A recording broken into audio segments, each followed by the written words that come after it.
സുറുമി രചന അവന്തിക അവതരണം സെൽസാമുസ്തു.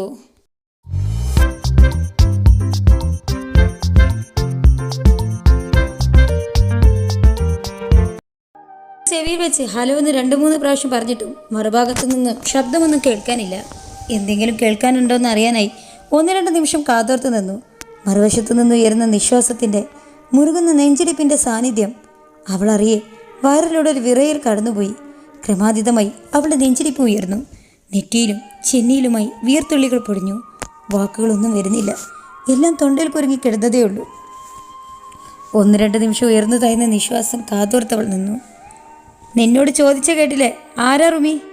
ഉമ്മിയുടെ ശബ്ദം അടുത്തെത്തിയതും വിറച്ചുകൊണ്ട് അവൾ റിസീവർ അല്പം താഴ്ത്തി വെച്ചു. അറിയില്ലമ്മ, കേൾക്കുന്നില്ല, വാപ്പച്ചിക്കാൻ തോന്നുന്നു എന്നും പറഞ്ഞുകൊണ്ട് അവൾ റിസീവർ വീണ്ടും കാതോട് ചേർത്തു. വാപ്പച്ചി ഇവിടെ ഇല്ലാത്തൊരു നേരത്തെ ഇതാരാണാവോ? പരിചയക്കാരൊക്കെ അറിയുന്നതല്ലേ, ഈ നേരത്തെ ഇവിടെ ഉണ്ടാവില്ലെന്ന്.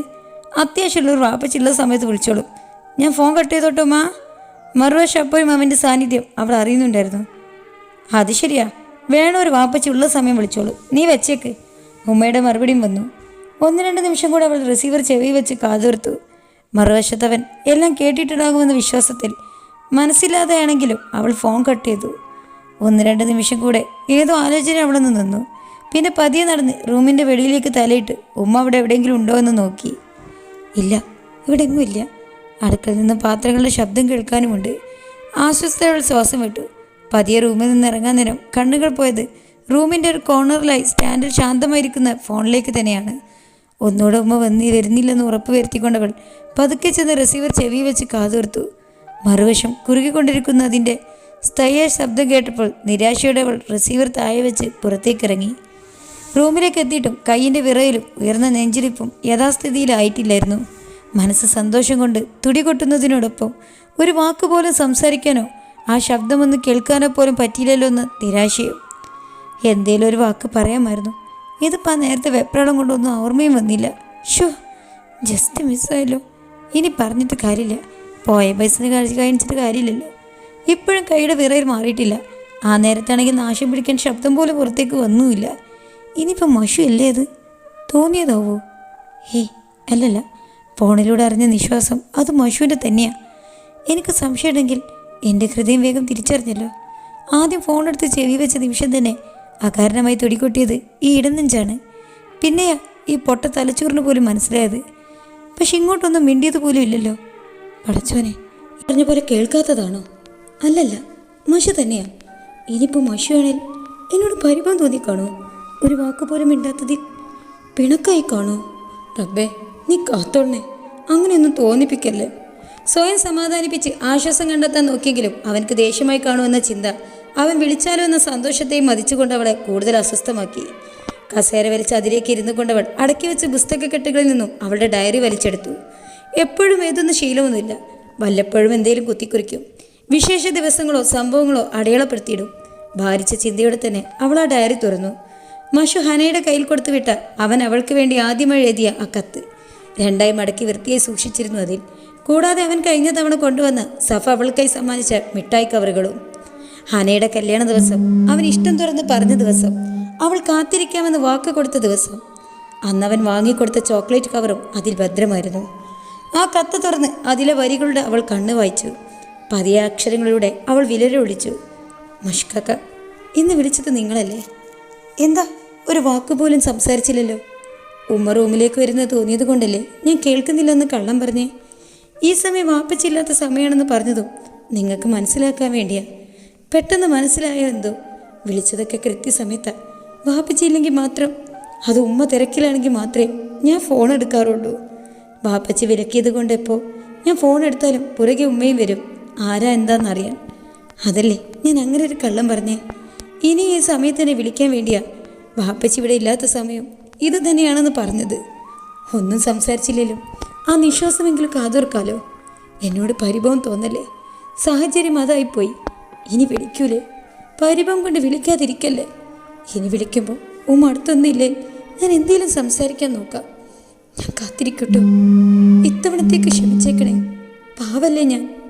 അവരോടെന്ന പോലെ ആ അക്ഷരങ്ങളോട് അവൾ അവളുടെ അകലത പങ്കുവച്ചു. ഒരു നിശ്വാസത്തോടെ അവൾ ആ കത്ത് നെഞ്ചോട് ചേർത്ത് പിടിച്ചു. പിന്നീട് അങ്ങോട്ട് കാത്തിരിപ്പായിരുന്നു. വൈകിട്ട് അവൻ അന്ന് വിളിച്ച ആ സമയം അവൾ എന്തെങ്കിലും ജോലിയിൽ മുഴുകി അവിടെ ചുറ്റിപ്പറ്റി നിൽക്കും. വാപ്പച്ചി വരുന്നത് വരെ അത് തുടരും. വാപ്പച്ചി വന്ന് കയറിയ റൂമിലേക്ക് പോകും. പക്ഷെ ശ്രദ്ധ മുഴുവൻ താൻ ലാൻഡ് ഫോൺ റിങ് ചെയ്യുന്നുണ്ടോ എന്നതായിരിക്കും. 5-6 ദിവസങ്ങൾ കൂടെ പ്രതീക്ഷയുടെ, ആകുലതയുടെ, നിരാശയുടെ കഴിഞ്ഞുപോയി. വൈകിട്ട് അവൻ വിളിക്കുമെന്ന് പ്രതീക്ഷിക്കും. വാപ്പച്ചി വന്നു കഴിഞ്ഞാൽ അത് ആകുലതയായി മാറും. അവൻ വിളിക്കൂ, വാപ്പച്ചിക്ക് സംശയം തോന്നുമെന്ന ആകുലത. ആ ദിനം കൂടെ കൊഴിഞ്ഞു പോകുന്നതോടെ പറഞ്ഞറിയിക്കാൻ പറ്റാത്ത നിരാശയായിരിക്കും. ദിവസം കൊഴിയും തോറും അവൻ പിണങ്ങി പോകണമോ എന്ന വേവലാതിയും അവളുടെ മനസ്സിൻ്റെ സ്വസ്ഥത ഇല്ലാതാക്കി. അടുത്തൊരു വെള്ളിയാഴ്ച കൂടെ വന്നെത്തി. പതിവ് പോലെ മനസ്സും കാതും വാപ്പച്ചിയുടെ റൂമിൽ വെച്ച്. റൂമിന് വെളിയിൽ പല കാര്യങ്ങളിലും മുഴുകിയിരിപ്പാണ് അവൾ. ഇന്ന് കൂടെ അവൻ വിളിച്ചില്ലെങ്കിൽ അവൻ ഇനി വിളിക്കില്ല. അത് അവൾക്ക് തന്നെ തോന്നി തുടങ്ങിയിരുന്നു. അല്ലെങ്കിൽ കഴിഞ്ഞ ആഴ്ച അവൻ വിളിച്ചെന്നും അവൻ്റെ സാന്നിധ്യം മനസ്സിലായെന്നതും അവളുടെ വെറും തോന്നൽ മാത്രമാണെന്ന് അവളുടെ ഉള്ളിൽ നിന്ന് ആരോ പറഞ്ഞു തുടങ്ങിയിരുന്നു. അങ്ങനെ വിശ്വസിക്കാൻ അവൾ അവളുടെ മനസ്സിനെ സജ്ജമാക്കിയിരുന്നു. അത് വേണം പറയാൻ. ഒട്ടേറെ നേരം കഴിഞ്ഞിട്ടും വിളിയൊന്നും കാണാത്തപ്പം നോവിനും അപ്പുറമുള്ള മുഴുവൻ വേവലാതിയായിരുന്നു. അവൻ പിണങ്ങിക്കാണോ, ദേഷ്യം വന്ന് കാണോ എന്ന ആകുലതയായിരുന്നു അവൾക്ക്. നിമിഷങ്ങൾ മിനിറ്റുകളായി മോടിമറിയുമ്പം ഉള്ളിലെ പ്രതീക്ഷയും അസ്തമിച്ചിരുന്നു. നിരാശയുടെ നീർന്ന മനസ്സോടെ, ഉള്ളിൽ കുമിഞ്ഞുകൂടിയ ഭാരത്തോടെ അന്നത്തെ കാത്തിരിപ്പിന് അന്ത്യം കുറിച്ചുകൊണ്ട് ചെയ്യുന്ന ജോലി മതിയാക്കി പോകാനൊരുങ്ങുമ്പോഴാണ് ലാൻഡ് ഫോൺ റിങ് ചെയ്തത്. ആ ഒരു നിമിഷം മതിയായിരുന്നു അവൾക്ക് എരിഞ്ഞടങ്ങിയ പ്രതീക്ഷകൾ വീണ്ടെടുക്കാൻ. ഫോൺ എടുത്ത് നോക്കുകയെന്ന് ഉമ്മ വിളിച്ചു പറയുമ്പോൾ ഉള്ളിലുള്ള ആകാംക്ഷ പുറത്തേക്ക് കാണിക്കാതിരിക്കാൻ അവൾ ശ്രദ്ധിച്ചു. ഉമ്മൾ കേൾക്കാനും സംശയം തോന്നാതിരിക്കാനും റിങ് ചെയ്യുന്ന ഫോൺ എടുക്കാനുള്ള എതിർപ്പ് പിറുപിറുത്തുകൊണ്ടവൾ പ്രകടിപ്പിച്ചു കൊണ്ടിരുന്നു. ഉമ്മ ഫോൺ എടുക്കാൻ പറഞ്ഞത് ഇഷ്ടപ്പെടാത്തതുപോലെ തകർത്തഭിനയിച്ച് റിസീവർ കാതോട് ചേർക്കുമ്പോൾ മറുവശം ഉയർന്നു വരുന്നവൻ്റെ നിശ്വാസവും അവൻ്റെ സാന്നിധ്യവും അവൾ ഞെട്ടലോടെ മനസ്സിലാക്കി. 1-2 നിമിഷം അവൾ ആ നിശ്വാസം കാതോർത്ത് നിന്നു. ഉമ്മയുടെ ആരാണെന്നുള്ള ചോദ്യം കേട്ടപ്പോൾ കേൾക്കുന്നില്ല, ഹലോ ആരാ എന്നും പറഞ്ഞ് തുടങ്ങിയിരുന്നവൾ. ഒടുവിൽ ഉമ്മ വരുമെന്ന് തോന്നിയതും ഒന്നും കേൾക്കുന്നില്ല, ഫോൺ പുതിയതൊരെണ്ണം വാങ്ങാൻ സമയമൊന്നും പിറുപിറുത്തുകൊണ്ടവൾ ഊക്കോടെ റിസീവർ താഴെ വെച്ചിരുന്നു. അവൻ്റെ സാന്നിധ്യമെങ്കിലും അറിയാൻ പറ്റിയ സന്തോഷത്തിൽ മനസ്സ് തുള്ളിച്ചാടുമ്പം മുമ്പെങ്ങോ സംസാരത്തിനിടയ്ക്ക് വെള്ളിയാഴ്ചയാണ് മഷൂക്ക ലീവെന്ന് സഫ പറഞ്ഞത് അവൾ ഓർത്തെടുത്തു. ആഴ്ചകൾ പ്രത്യേകമൊന്നുമില്ലാതെ കടന്നുപോയി. ഓരോ വെള്ളിയാഴ്ച സുർമിക്ക് കാത്തിരിപ്പിൻ്റേതായിരുന്നു, പുതുമയുടേതായിരുന്നു, പ്രതീക്ഷകളുടേതായിരുന്നു.